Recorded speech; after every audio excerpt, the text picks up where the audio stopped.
Spear Misery, and no Blazing. No ult. Oh, the cancel on the ult? Yes. Right. So he has to certainly play around it, especially if they want to really go on for a full-on fight. But you can see the triple Purify from the side of ONIC. Man. Yeah, they're desperately, they need it, right? They need to respect the possible outcome. I mean, you mentioned the Wombo combo that could definitely take place. Not to mention just the CC potential from the Moskov alone is already detrimental to these team fights from going into the hands of ONIC. So they respect it out. 3 Purifies on the board. And here we are, ladies and gentlemen, into the Land of Dawn for the redemption arc of ONIC. Can they rewrite leg number 1 on a positive note, end it on a positive note? While both of these teams, it'll be their last tango and their last dance as well. Annabelle on the Lancelot versus Kyrie on the Fredrin. Let's see who comes out on top. Especially with Mathilda in the mix, it's going to be, in theory, a lot more annoying for Annabelle to really find an easy time in the jungle as Keyboy, once again, already being an absolute menace.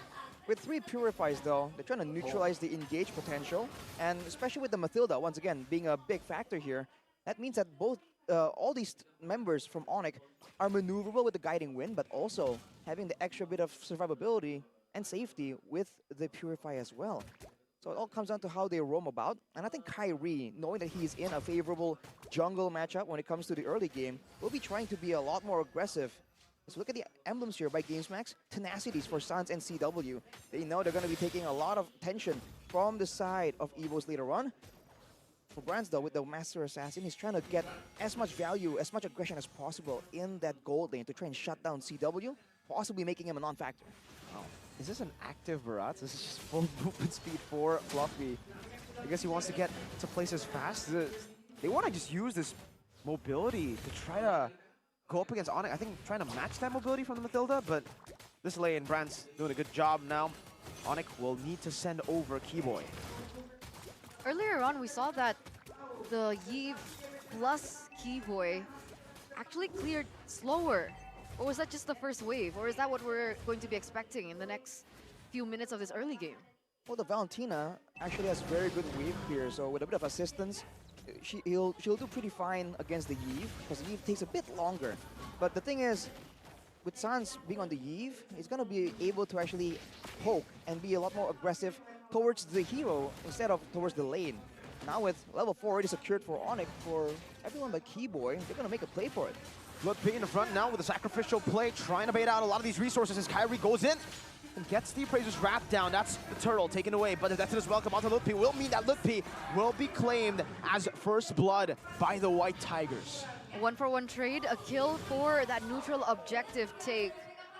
And it looks like he will be guided to safety there. And this is it, Annabelle on his debut pick. He was actually a level ahead earlier on, but I guess he got caught in and was unable to retrieve the turtle. What happened there? This is the zoning coming in from ONIC. The fact that they were there first, they were the ones who were pushing the tempo, and they were the ones who were pressuring Annabelle to ensure that he has to think twice before just moving up forward. Again, that's the reason why the fighter junglers are always so good. But for now, he's still keeping up in farm, actually farming more faster than Kyrie, which is a good sign, right? That's where he can actually get a bit of an advantage, and most likely in the mid game, use that mechanical skill to really try and be a deciding factor. Hey, it's a battle. It's an English versus Indo battle, man. Okay. Interesting. We're all for ONIC. Apparently the Indo desk are all for EVOS. So let's see. Fun. This is fun. fun. Times. Some competition, not just in the game from the players, but also the casters. And then I heard that, actually we'll talk about that later. Oh. But right now, ONIC already focusing on the next thing, picking up the tempo from the neutral objective take. They want to put some pressure here onto Brands in the bottom lane, but they don't want to commit over it. They can't really go for big, massive dives. I thought they were going to be playing a lot more to shut down the jungler instead of the gold lane, but it seems that they're trying to do both. They have pressure in the lanes, but when it comes to the jungle, Annabelle still is doing a great job. Relatively undeterred against a Mathilda and Fredrin. CW takes a bit of heat. Just a bit. Will be able to sustain back up with the regen. Gets the corrosion scythe as well, but it is later, a bit later than Brands. Both have the Purify, but this up-and-coming fight, what's it gonna look like? I think we also are looking to whether or not the Spear of Destruction will be used as Fluffy takes a bunch of aggression. They know that the front line needs to be zoned away. Whoa, that's so much damage on Fluffy. That's the main front line. Spear of Destruction connecting on the sands. Brands can look for something here. Annabelle, a level ahead. That's a penalty zone. He's able to dodge it away from it. Wow! With the Phantom Execution and the Retribution, they will be able to find it as stolen real-world manipulation to take Keyboy down. And it is all EVOS at the start of the game. That's the assassin play, man. The steal coming in from Annabelle. Despite all the aggression, even the penalty zone used by Lutpi to try and be a nuisance to stop his maneuverability. Now with EVOS gaining momentum, approaching a 2K goal lead, they are the ones attempting to make a play onto CW. Uh-oh. Blazing Duet gonna be used up here. CW still has the Purify. And you will be able to clear this out, stopping a siege from happening. Taking a look at the audience prediction though, 62% in favor of ONIC. So it looks like EVO so far are holding control of the game, still with a little bit of that gold lead, 1K and counting. And it's just not the same effect that we see again, right? With Sans on a hero like this, we haven't seen the value of it. He has performed well on the Yves before, but it's just not the same kind of surprise factor. It's a bit more readable, especially for EVOS. Now with the Ice Queen's Wand though, that's a lot of catch potential, chase potential that ONIC can use, but in order to do that, they have to try and set up first. Look at the War Axe fully stacked up. Annabelle might actually be going for this.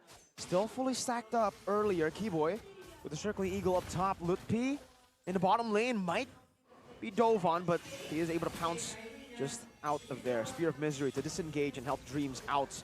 Sans poking him down though. Brands will have to respect this, but Clawkun steals that RWM once again. Why did Sans go for Rupture and then Tenacity? How does that help his gameplay? Well, the Rupture just gives him the early penetration, especially if he's going with the physical defense boots. He wants to have that extra bit of damage available. And the Tenacity just makes sure that Annabelle can just dive in, Clawkun can just go in and one-shot him if he uses his spells in the right moment. With the turtle coming up though, with the real-world manipulation in the hands of Clawkun, ONIC are the ones making the first move here. Understrike is Annabelle's second item there. ONIC will be able to control this. Annabelle deciding to go and look for... Oh my god! What? Runs! What? Flip the coin! You can get Mr. Bombastic one day. You can get Mr. Fantastic in another. It seems like Brands, that's the other side of the coin. That's Mr. Fantastic for you. That's insane. Looks like EVOS are looking for more. That's a knockup on the Keyboy who pops in the guiding wind, but it's onto the turret. Brands again! Kyrie with a knockup on the Fluffy with a taunt as well. Fluffy able to get away. CW will not be able to chase longer. EVO's glory. Wow. Was that calculated or not? Because Annabelle was nowhere near the turtle pit at all, right? He was still in the bottom lane. If he was there, he would have been able to get a better time at the Retribution battle because he is levels ahead of Kyrie, but he doesn't go for it. Was that planned? Just Annabelle being like, okay, you take the turtle? Because if that was planned, that's insane calculations right there. Purify from Brands, able to kite away for now as the Blazing Duet gets some damage onto Fluffy, but in the midst of it all, it's still going to be Brands free hitting with that Purify now jumping in with the Mistwalker. Annabelle in the back as well with the Phantom Execution and zoning them out. It's another 1-for-0 trade in favor of EVO's glory. Clawkun hovering, looking for a possible assassination, but he gets read out. Sans spots him in the bush. Fluffy right now is being such a big problem. Again and again, he's frontlining, but he has not been taken out. And with ONIC using the bulk of their damage on the Barats, it leaves everyone with so much more space to make the plays happen. And with the chance to just dive in the backline from Brands, this is why ONIC is just having such a difficult time in these fights right now. And it's so interesting, looking at the game factor by Gopay, right? This season, Lancelot has a 0% win rate and has only been used by Van and Kyrie. So even Kyrie himself was not able to make this Lancelot work. And so far, it's working out for EVOS, with the pilot being Annabelle. I think when the game goes longer, there's a chance that ONIC can really try and catch up and match the damage output, because, you know, the late game Claude AoE is something that's still a very real factor. But later on, if EVOS can really take control like this, then they can dictate the big engages with the Tigreal, and they can go for these split plays like what Annabelle has been doing here. it's almost like he understands that against a fighter, it's going to be a dangerous, difficult time to try and go for these objectives. So he's going for the macro play. The Fluffy already uses Daytona's Welcome. That's a 9th minute BOD from Annabelle. Brother Man's farming so fast. 9th minute, the 3rd item. Well, he is 2 levels ahead, right? So with the fact that he's been pushing out these side lanes, he's been able to grasp a little bit more in terms of that gold, but that will put Fluffy a little bit behind, would it not? Or is he okay too? Same level as Lutpi, so it does seem like he's okay. Lutpi is just slightly ahead. So Annabelle 15, 10 minutes, 15. 10-minute level 15 jungler means that ONIC most likely can't go for these contests. They have to try and go for fights, if anything, as CW secures the golden staff. Quite the critical power spike. If they do decide to go for it, it's going to be risky though. Kyrie jumping forward, getting the taunt down to Fluffy as the missiles is placed down as well. Fluffy now with a chomp down on the flicker, going for Kyrie, throwing him into the turret, but Kyrie's able to dodge away for a little bit. Thorn Rose and the real world manipulation from Sans to stop EVOS Glory from going for this team fight. ONIC playing it well now, trying to just kite EVOS. But now the problem is Brands has reached that power spike, right? DHS already secured in for him. And that's going to be big. That's a 3-item power spike. The same can't be said for the side of ONIC. One of their big advantages here is the poke damage that Sans can output, but he's still standing on 1 build item. Finally now, the glowing one is available as well. It's going to stop the members of EVOS from using the regeneration, and it's going to do wonders in trying to secure more damage onto the tank game members like Dreams and Fluffy. But he has to keep careful because he is definitely one of the targets that EVOS are having their sights on. The Sky Kings are being put to their ultimate test here. Oh, there you go. Annabelle's up top, and Lutpi decides to jump in. Brand still free, hitting in the back right now. The Blaze Direct is popped in by CW. Popped in the Purifiers. Whoa! Dreams finds in the Explosion. Brands goes wild in the back. Now a pull. Looking for the triple. CW cannot withstand that damage. 8-0. The White Tigers. They pounce, they bite, and they claw their way to an 11th minute, 8,000 gold lead. Their teeth are sharp. Their claws are sharper. What is this clean gameplay that we're seeing from EVOS Glory? This is again against the Sky Kings, ladies and gentlemen. A triple kill for Brands, 4 members taken out, and now they have all the time in the world to make their next play. They've got the siege coming in from Moscow. They've got the wave clear as well.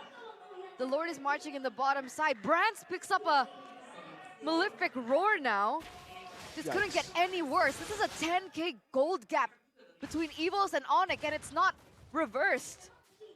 And it's a Moscow with the Purifier as well, so even if ONIC have a win condition of just bursting him down, that's a lot easier said than done with the protection, with the counter-engage potential that Dreams again and again has shown on this Tigreal. Now with the Lord coming in, EVOS, they make their move.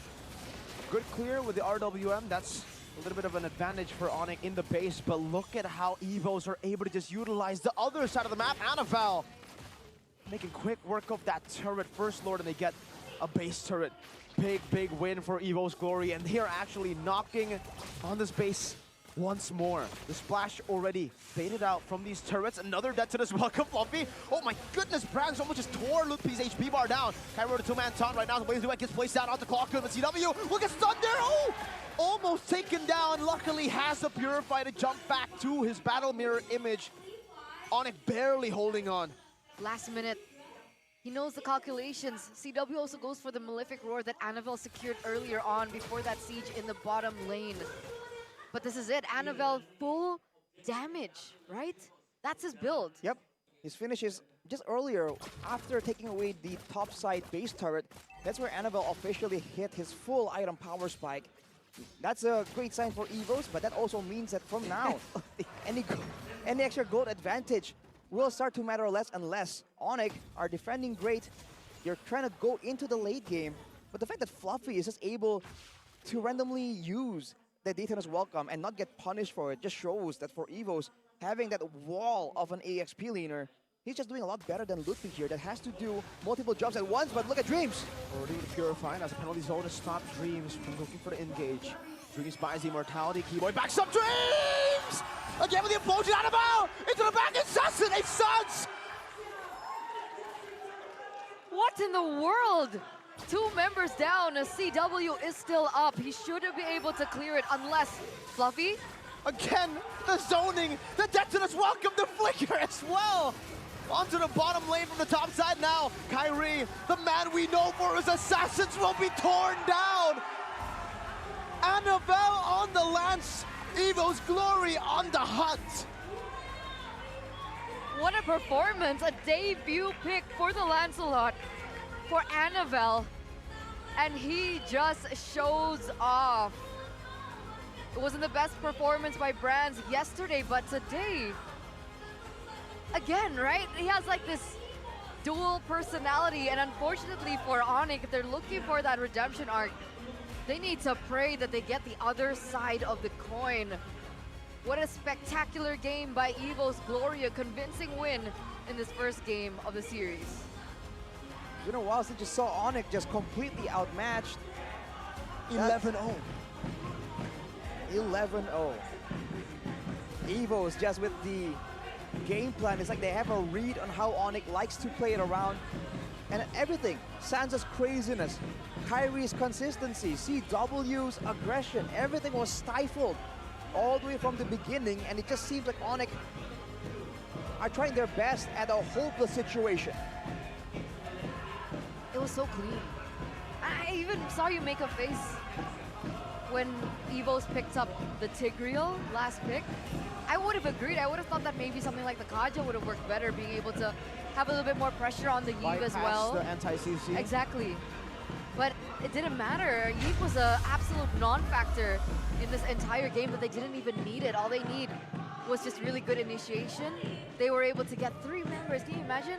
There were so many Purifies for ONIC as well. 3 Purifies, a built-in anti-CC for the Yve, so many tanky members, a utility jungler against an assassin, and EVOS won. Oh man, it doesn't even matter, it seems. Even with the Purifiers, you see moments from EVOS and they are able to just catch ONIC again and again. And it's not like they caught one and the other 2 purified away. They're able to get like 3-man implosions. That's the amount of pressure, the amount of tools they have, and that's the amount of danger that they were just flashing away at ONIC, forcing them to use these Purifiers before Dreams is even part of the picture. This Yve pick isn't working out, man. For the first time, Sans looks vulnerable, right? Yeah. Is this the way now to beat ONIC? When Sans gets placed on a hero that stands in place, Mr. B Rands, Mr. Coin Flip. What do you get today? You get Mr. Fantastic. Fantastic. For game number 1 on the Moskov, not even taken down once. A 602 KDA, perfect. You saw the damage output that he was able to do. The way that he was farming was remarkable as well. His spacing, the way that he weaves in and out of these team fights, using sometimes his ultimate as a bait for Keyboy to go in with the circling eagle, even though he isn't. It's like a good way to waste that resource, and then he goes in. So, I don't know. Is it Brands already starting to read the habits of the yellow porcupines? I don't think it's fair to say it's only Brands. I think EVOS as a whole here did a great job. From the win when it comes to the front to back, when it comes to the steals, right, that Annabelle was able to bring out, Fluffy surviving again and again. And of course, Brands just knowing exactly when all the tools have been expended, and he can just go in all out without fearing for anything, any way for ONIC to trade it back. Yeah. That was well played, man. Seriously, the way that he was playing in the lane, the turtle fights as well. Dude, that steal, it's Spear of Destruction. It's a bit of a mistake for Kyrie, not red treating it, but he thought, you know, Annabelle's all the way in the bottom lane. There's no way they could steal it. Still, he got it. Brands. Even though initially ONIC was doing a great job using the threat, using the proactiveness, when it comes to the second fight here, they just got basically outplayed. Even though they were able to actually make the plays happen, right? They had moments where the ultimate usage seems to be on point, but just did not work out. And here, oh boy, that was just an amazing steal from Brands. And from there on, look at how EVOS is playing. They send Fluffy out, knowing that he's building full tank and he can absorb a lot of punishment. Uses his flicker always defensively. And just like that, it allows Dreams, look at it, to be just on the side, not taking a lot of damage. And that's how he's able to find these pickoffs, these knockups, even before the implosion is even in the picture. And there you go, 3-man implosion. at one of the best possible moments. He was cleanup crew. Like, Dreams was cleanup crew. He came in at the end. He doesn't initiate, except for this play, obviously, when they were already far ahead. But in that turtle fight, right? He waited and waited up until the moment to go in. Boom, and then Annabelle. Yeah, he did such a great job as well in this game. Grants performed, Annabelle performed, Dreams performed. Flocon was also really great with those RWM.